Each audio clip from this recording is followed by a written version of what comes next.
जिद्दी स्वभाव। स्वागत है आपका सभी भाइयों और बहनों का मेरे प्यारे से YouTube परिवार में।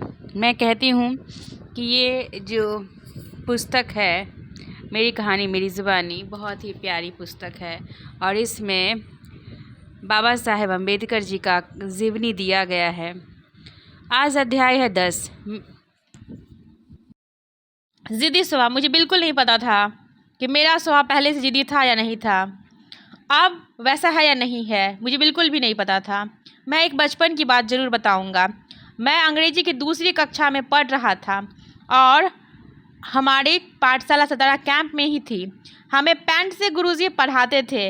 वे मुझे बहुत प्रेम करते थे। मेरा स्वभाव बहुत ज़िद्दी था और यह बात मेरे सहपाठियों को मालूम थी। उन्हें मालूम था कि कोई बात नहीं करने कहेगा और कोई बात करने के लिए तैयार भी नहीं होगा, मैं उसको विवश कर दूंगा और इतना विवश कि वो बात ही करेगा। मैं एक बहुत ही अच्छी बात बताती हूँ मेरे बचपन के दिनों में कि जब बारिश हो रही थी तब मुझे पाठशाला जानी थी। मेरे मित्रों ने कहा देख बहुत बारिश हो रही है तो मत जा, अन्यथा भीग जाएगा। मुझे वही चाहिए था। मेरा छाता भाई लेके आया और उसने मुझे कहा कि तू जाओ छाता लेकर, लेकिन मैंने उससे कहा क्योंकि मुझे बारिश में भीगना पसंद था कि तू अकेले जा, मैं भीगते हुए आ जाऊंगा, क्योंकि मुझे भीगना पसंद था। शायद ये हम सबको भीगना पसंद था बचपन के दिनों में। और यहाँ पे कहा गया है भाई ने मुझे बहुत समझाया परंतु मैं कुछ नहीं माना। मैं छतरी न पकड़ते हुए निकला। मैं उस समय बूटीदार टोपी पहना करता था। मैंने उससे कहा कि भाई को स्वाधीन की और पीछे पीछे मूसलाधार बारिश में पाठशाला की दिशा में चल पड़ा। जब मैं शाला में पहुंचा तब मैं पूरी तरीके से भीग चुका था। गुरुजी ने इस अवस्था में देखा और मुझे बहुत बुरा लगा। उन्होंने मुझसे पूछा बारिश में छाता लेकर क्यों नहीं आया। मैंने जवाब दिया एक ही छाता था, दोनों भाइयों ने एक ही छाता था और उसे कहा कि दोनों भाइयों के लिए एक ही छाता था, इसीलिए मैं आ गया।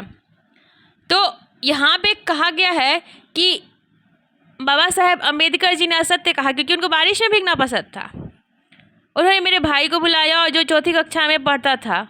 गुरुजी ने भाई से पूछा बता तूने कितने कमीज़ पहने हैं। भाई ने मुझसे कहा मैंने एक ही कमीज़ पहनी है। और गुरुजी ने अपने बेटे के साथ कहा और बेटे को कहा कि इसको घर ले जा स्नान करवा के और इसको लंगोट पहना देना जब तक कपड़ा इसको सूख न जाए, तब शाम में उन कपड़ों को पहनकर घर जाएगा। उस अनुसार गुरुजी के बेटे ने घर ले जाकर गर्म पानी से स्नान करवाने के कारण बहुत खुशी हुई। चलो शाम में मैं पाठशाला से मुक्त हो गया। मैं पाठशाला से बाहर सीटी बजाते बजाते घूमते फिरते मैं कक्षा में क्यों नहीं आया, इसीलिए गुरुजी ने विद्यार्थी को भेजा और मुझे लंगोट में कक्षा में बैठने का शर्म आ रहा था। तब गुरुजी ने कहा अरे सारे विद्यार्थी फिर तुझको शर्म कैसी। मैं रोते रोते कक्षा में बैठा। उस समय में बहुत शर्मिंदगी महसूस हुई और तब मैंने निश्चय किया कि मैं ज़िद्दी स्वभाव छोड़ दूंगा और मैंने ये निश्चय किया और एक साथ भी पाया। और दूसरे ने अगर आप कुछ सोचते हो, अगर आप कुछ प्रण लेते हो तो मुझे ऐसे लगता है आप दूसरे को मत बताओ, खुद कर लो। ढिंढोरा पीट के कुछ ना होने वाला। अगर ज़िद्दी स्वभाव अगर छोड़ना था उन्होंने खुद छोड़ दिया और उन्होंने किसी को नहीं बताया। और यहाँ पे एक ही बात है कि वो छोड़ना था मतलब उसी टाइम बताया और सबको नहीं बताया, यहाँ पे ये कहा गया है। और मैं ये भी कहूँगी कि अगर आप किसी चीज़ का प्रण लेते हो तो आप खुद में उसका निश्चय चीज़ करो और दूसरे को मत बता रहो, क्योंकि इस दुनिया में कोई आपका नहीं होता, कोई सगा संबंधी नहीं होता। आप खुद अपने हो, आप ही अपने भगवान हो, आप ही अपने सब कुछ हो। और आपको इतना अपॉर्चुनिटी मिला है, इतना सब कुछ मिला है कि आप पूरे दुनिया को बना सकते हो। सही बात है। एक इंसान रॉकेट साइंस बनाता है और एक ही इंसान एक भगवान के दो संतान। रॉकेट साइंस बनाता है और दुनिया को सर्वनाश करता है। सर्वनाश तो उसका भी सर्वनाश हो जाता है। रॉकेट साइंस बनाता है और एयरप्लेन बनाता है और एक ही इंसान पूरे आपका रिजर्व बैंक ऑफ इंडिया बनाया है।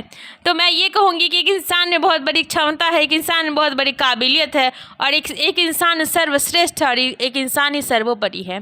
इंसान सबसे पहले, अगर आप अपनी जिम्मेदारी समझते हो कि आपको कोई इस दुनिया में देखने वाला नहीं है, तो ब्रह्मांड का सर्वश्रेष्ठ सुख भोग रहे हो और सर्वश्रेष्ठ ज़िंदगी जी रहे हो।